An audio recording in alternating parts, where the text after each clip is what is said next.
Welcome to NFL Nexus. In pro sports, we throw around the term generational talent all the time. But what if the real secret to greatness isn't just the talent itself, but the blueprint it's built on? Today, we are diving deep into the incredible story of Patriots quarterback Drake Maye. We're going to go way beyond the highlights to look at the very foundation that created one of the most exciting players in the entire league. Okay, get this. At just 23 years old, in only his second year in the NFL, Drake Maye is in the huddle leading his team in the Super Bowl. Just let that sink in. I mean, most QBs chase that dream for their entire career. You have legends who never even get there. And Maye did it before he was even old enough to rent a car in some places. This is not just a hot start, folks. This is a launch pad. It completely shatters the normal learning curve for what's probably the toughest position in all of sports. So that leads to the big question, right? How does that happen? How does a young guy just bypass all the usual growing pains and struggles that most players go through and rocket right up to the elite level? Well, the answer isn't just in the box score or watching his amazing throws on a loop. To really, truly understand how Drake Maye was built, we've got to look at his source code, his family's playbook. That's what shaped him long before he ever put on a Patriots jersey. All right, let's get into it. That 2025-2026 season, that was the year Drake Maye completely changed the conversation in New England. He didn't just lead the Patriots, he totally fired them up, pushing the team to an incredible 14-3 record. For a city that's used to winning, this was a huge return to the top. It was their first trip to the Super Bowl since the Tom Brady era, a comeback that a lot of people thought would take, at least a decade. Maye wasn't just a piece of the puzzle. He was the guy, the cornerstone for a whole new dynasty. Now, let's break down the numbers because this is where it gets really interesting. Yeah, the veteran Matthew Stafford took home the MVP trophy, and hey, with 46 touchdowns, you can't argue with that. But when you look closer at the data, you see just how unreal Maye's season really was. Stafford won on sheer volume, but Maye, he was all about efficiency. He led the entire league in completion percentage, hitting his receivers at a crazy 72% clip. And his passer rating, 113.5, also the best in the NFL. These aren't just numbers, you guys. They show elite decision-making, pinpoint accuracy, and serious poise under pressure. He wasn't just a gunslinger. He was a surgeon, just picking defenses apart with a kind of precision you almost never see from a QB with so little time in the league. And when you play at that level, of course, the hardware starts rolling in. And for a second-year player, this list is just stunning. I mean, finishing second in the MVP vote, that alone is a massive deal. But then you add a Pro Bowl nod, a second-team All-Pro honor, a spot on the All-AFC team. It's incredible. But the award that might tell the biggest story is the PFWA Most Improved Player, because that award, that signifies a massive leap. It's that moment a player goes from promising talent to, uh-oh, this guy is a real problem. It was the ultimate proof that the Patriots drafting him third overall wasn't just a good pick. It was a move that changed the entire franchise. But to really get how he made that leap, we have to go way beyond the football field. The secret to his calm and his accuracy, well, that wasn't developed in an NFL film room. It was forged in his own house. Because for Drake Maye, growing up meant that competition wasn't just some after-school activity. Nope. It was the family business. It was a 24/7 high-stakes game where being great at sports was just the starting point.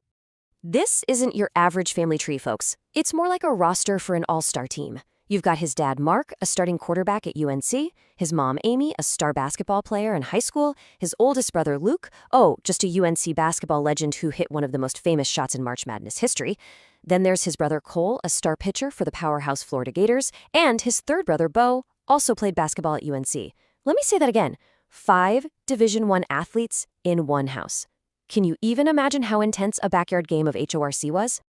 So in this super competitive world, his parents were basically his first 2 coaches, and they each gave him a crucial but totally different piece of his athletic DNA. They weren't just raising a son, they were building a complete competitor.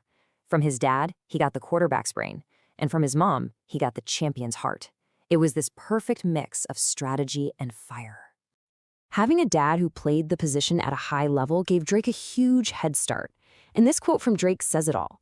His dad didn't just teach him how to read a cover 2 defense. He taught him how to handle the insane pressure that comes with the job.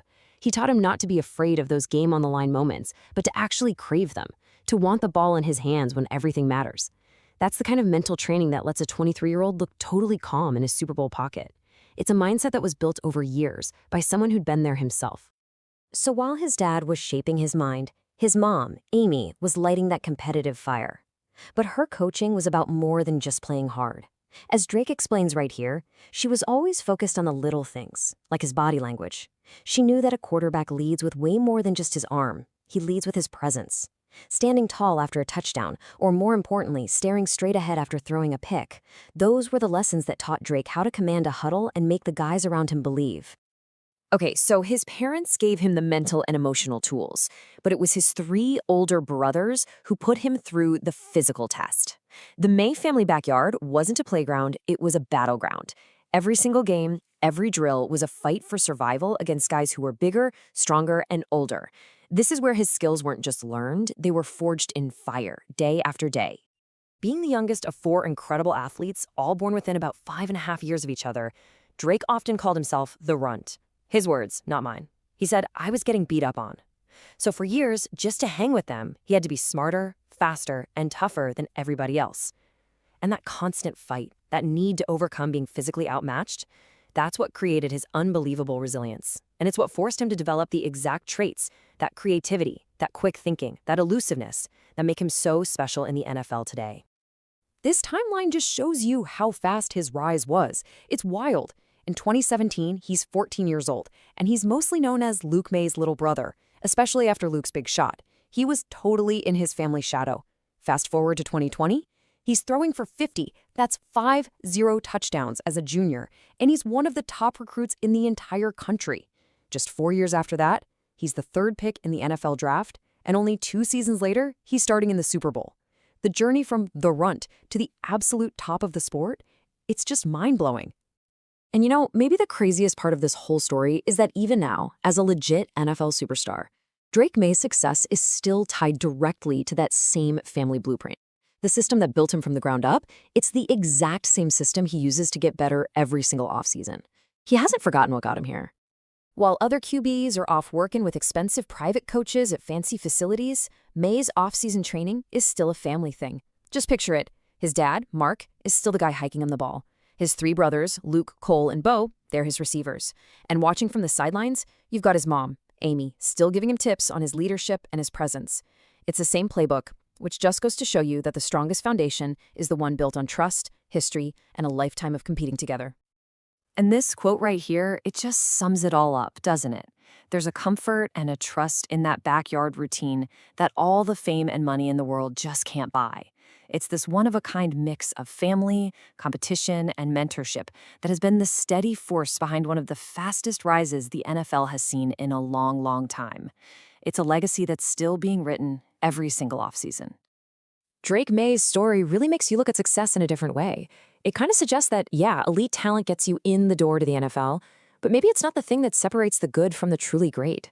His whole journey makes you think that lasting greatness is built on something you can't see, a foundation of mindset, toughness, and a competitive fire that started burning long before anyone is watching. It really makes you wonder, when teams are searching for the next superstar, are they even looking for the right things?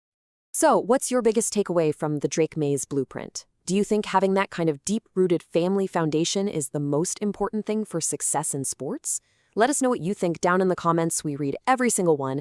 And hey, if you enjoyed this deep dive, do us a huge favor and hit that like button and make sure you're subscribed to NFL Nexus so you don't miss our next breakdown.